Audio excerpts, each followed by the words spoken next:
Assalamualaikum warahmatullahi wabarakatuh. Kali ini pembelajaran bersama Ibu Erlina Metia dengan judul materi Lembaga-Lembaga Negara Republik Indonesia. Lembaga yang pertama adalah MPR, Majelis Permusyawaratan Rakyat. Menurut pasal 3 Undang-Undang Dasar 1945, tugas dan wewenang MPR itu adalah 1. Mengubah dan menetapkan Undang-Undang Dasar. Hak yang mengubah Undang-Undang Dasar itu adalah hak MPR. Yang kedua, melantik presiden dan wakil presiden, karena adalah sistem perwakilan rakyat di Indonesia. Apabila presiden telah dipilih, kemudian yang melantiknya adalah MPR.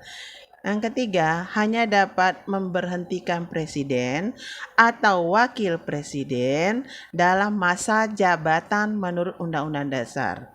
Jabatan presiden di Indonesia adalah 5 tahun.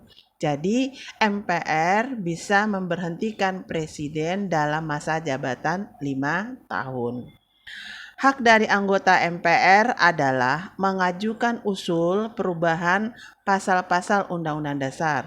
Seperti di Indonesia, Undang-Undang Dasar Undang-Undang Dasar 45 sudah berubah batang tubuhnya itu atau pasal-pasalnya sudah 4 kali. Dari 37 pasal menjadi 73 pasal. Yang kedua, menentukan sikap, pilihan dalam pengambilan keputusan. Harus punya sikap, seorang anggota MPR harus punya sikap yang tegas dan nyata dalam mengambil suatu keputusan. Kemudian yang ketiga, haknya adalah memilih dan dipilih. Memilih siapa? Memilih anggota-anggotanya. Dipilih untuk menjadi anggotanya. Membela diri apabila terjadi permasalahan. Yang kelima, imunitas atau kekebalan hukum. Jadi MPR ini mempunyai hak kekebalan hukum. Protokoler, kemudian keuangan dan administratif. Kewajiban anggota MPR. 1. Mengamalkan Pancasila. Jadi sila-sila yang ada dalam Pancasila kelima silanya. Yang kedua adalah melaksanakan Undang-Undang Dasar 1945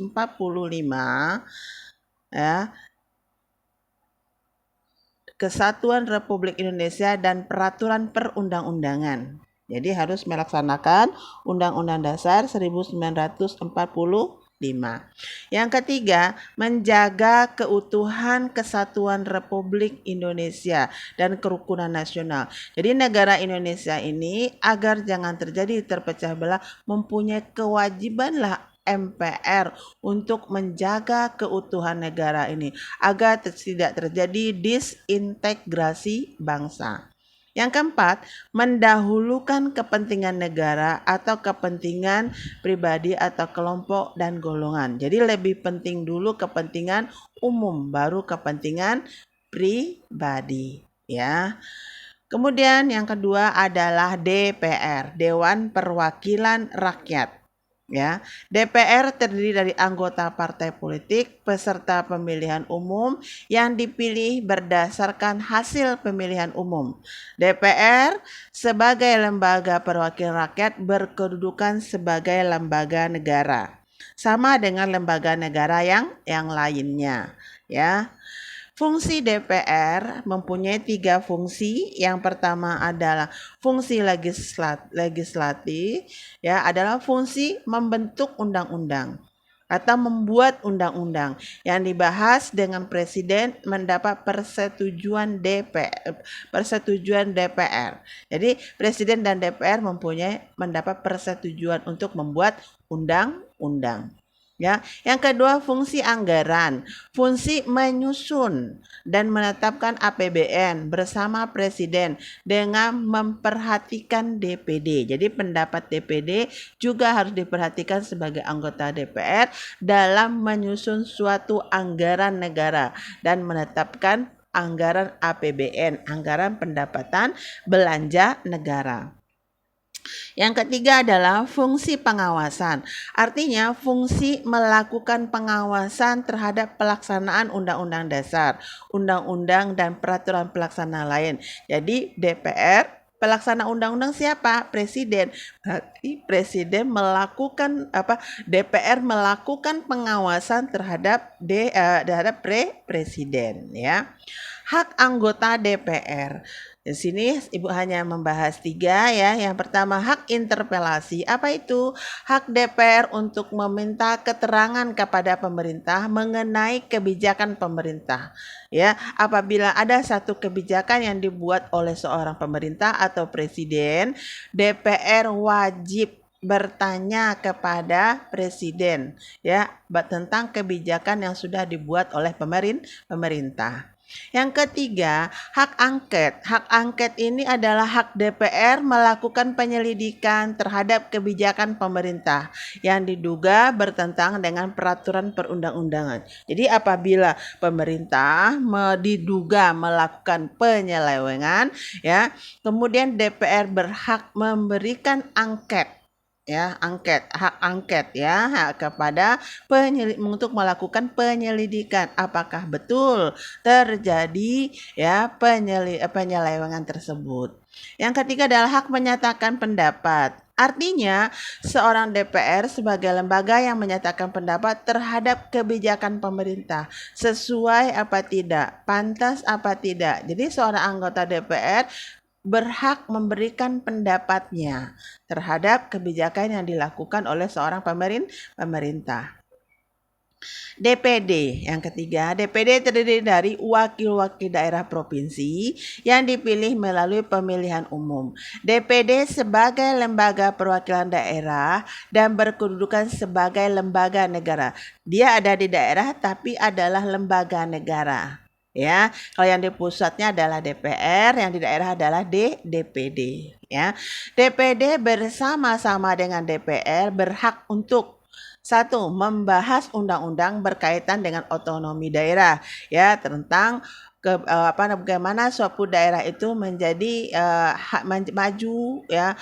Itu adalah membuat anggaran dasarnya, anggaran rumah tangganya apa semuanya itu adalah hak daripada DPD bersama pemerintah, yaitu siapa pemerintah? Pemerintah provinsi atau gubernur ya.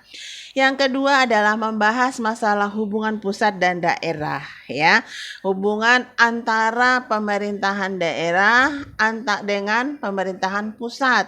Nah, di sini adalah peran daripada DPD ya menjembatani pemerintahan pusat dan daerah.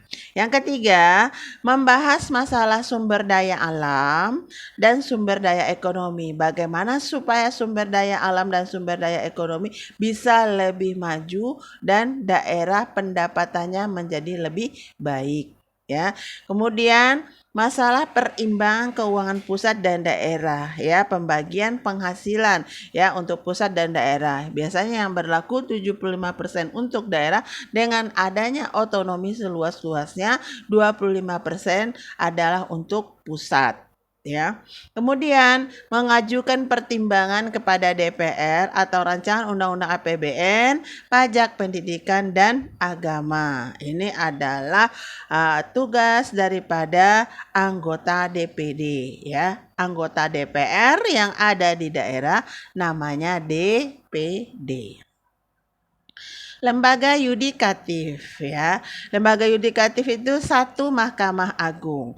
Mahkamah Agung dan badan peradilan yang berada di bawahnya dan lingkungan peradilan. Peradilan agama, peradilan militer, peradilan tata usaha negara bersama MK ya, Mahkamah Konstitusi memiliki peran melakukan kekuasaan kehakiman.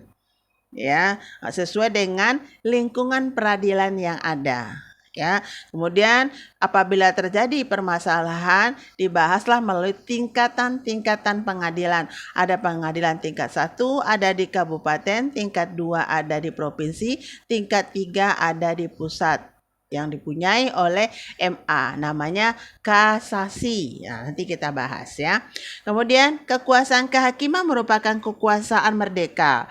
Artinya bebas, tidak dipengaruhi oleh kekuasaan lembaga negara lainnya untuk menyelenggarakan peradilan guna menegakkan hukum dan keadilan. Dia berdiri sendiri, tidak dipengaruhi oleh lembaga tinggi negara lainnya. Mahkamah Agung berwenang satu mengadili tingkat kasasi. Apa itu kasasi? Hak MA ya, tingkatan pengadilan tertinggi namanya MA, tingkat pusat ya, namanya punya hak kasasi. Hak MA membatalkan seluruh keputusan pengadilan yang berada di bawahnya. Pengadilan mana yang berada di bawahnya? Pengadilan negeri dan pengadilan tinggi. Pengadilan negeri ada di kabupaten atau kota madya, pengadilan tinggi ada di provinsi. Yang kedua, menguji peraturan perundang-undangan di bawah undang-undang terhadap undang-undang. Ya, mempunyai wewenang lainnya yang diberikan oleh undang-undang. Yang di bawah undang-undang peraturan boleh diuji oleh Mahkamah Agung. Ya. Mahkamah Konstitusi atau MK. Mahkamah Konstitusi itu mempunyai wewenang mengadili pada tingkat pertama. Nah, tingkat pertama tadi pengadilan negeri, dan terakhir berarti pengadilan Mahkamah Agung yang diputuskan bersifat final untuk menguji undang-undang terhadap undang-undang dasar. Ya, kemudian ini adalah terkait dengan haknya sebagai kasasi tadi. Ya. Yang kedua, memutus sengketa kewenangan lembaga negara yang berkewenangan diberikan oleh Undang-Undang Dasar. Ya, jadi kewenangan yang diberikan di dalam suatu undang-undang dasar terhadap Mahkamah Konstitusi, ya. Berarti berpatokan kepada Undang-Undang Dasar 1945. Yang ketiga, memutus pembubaran partai politik. Jadi apabila partai politik setelah pemilihan umum pembubaran partai politik apabila terjadi pelanggaran terhadap partai politik tersebut, melanggar haluan negara atau tidak sesuai dengan anggaran dasar dan anggaran rumah tangga, dan memutus perselisihan tentang hasil pemilihan umum. Jadi apabila terjadi perselisihan, yang memutuskannya adalah Mahkamah Konstitusi. Di samping itu, Mahkamah Konstitusi memiliki kewajiban memberikan putusan atas pendapat DPR mengenai dugaan pelanggaran oleh presiden atau wakil presiden menurut Undang-Undang Dasar. Jadi kalau menurut Undang-Undang Dasar menurut DPR dianggap bahwa seorang presiden yang melanggar suatu ketentuan Undang-Undang Dasar, jadi Mahkamah Konstitusi itu wajib memberikan putusan, ya. Bagaimana keputusan yang terbaik, tidak memandang apakah dia seorang presiden, apakah dia seorang DPR, memandang yang lainnya. Dia harus jujur ya, kemudian benar-benar ya sesuai dengan aturan hukum yang berlaku. Yang ketiga adalah Komisi Yudisial. Menurut Undang-Undang Dasar 45, Komisi Yudisial itu adalah lembaga yang bersifat mandiri, yang berwenang mengusulkan pengangkatan hakim agung, mempunyai wewenang lain dalam rangka menjaga dan menegakkan kehormatan, keluhuran martabat, serta perilaku hakim. Anggota Komisi Yudisial diangkat dan diberhentikan oleh Presiden dengan persetujuan DPR, ya. Anggota Komisi Yudisial harus mempunyai pengetahuan dan pengalaman di bidang hukum dan memiliki integritas dan kepribadian yang tidak ditercela, ya. Menurut Undang-Undang 45, kekuasaan presiden, hak mengajukan rancangan undang-undang dasar. Yang kedua, menetapkan peraturan pemerintah untuk menjalankan Undang-Undang Dasar. 3. Memegang kekuasaan tertinggi atas Angkatan Darat, Angkatan Laut, dan Angkatan Udara. Kemudian Presiden menyatakan keadaan bahaya, mengangkat dan menerima duta dan konsul, dan memperhatikan pertimbangan DPR, memberikan gerasi, amnesti, abolisi, dan rehabilitasi. Ya, kemudian membantu suatu Dewan Pertimbangan yang bertugas memberikan nasihat dan pertimbangan kepada Presiden. Kemudian mengangkat dan memberhentikan menteri-menteri negara. Kemudian mengajukan rancangan APBN atau anggaran pendapatan belanja negara. Lembaga eksaminatif itu adalah BPK. BPK berwenang mengawasi dan memeriksa pengelolaan keuangan negara dan daerah APBD serta menyampaikan hasil pemeriksaan kepada DPR dan DPD ditindaklanjuti oleh aparat penegak hukum. Tugas kamu adalah silakan kamu komentari di kolom komentar yang YouTube ini minimal 2 komentar sebagai bahan pertimbangan penilaian saya. Terima kasih. Wabillahi taufik wal hidayah. Wassalamualaikum warahmatullahi wabarakatuh.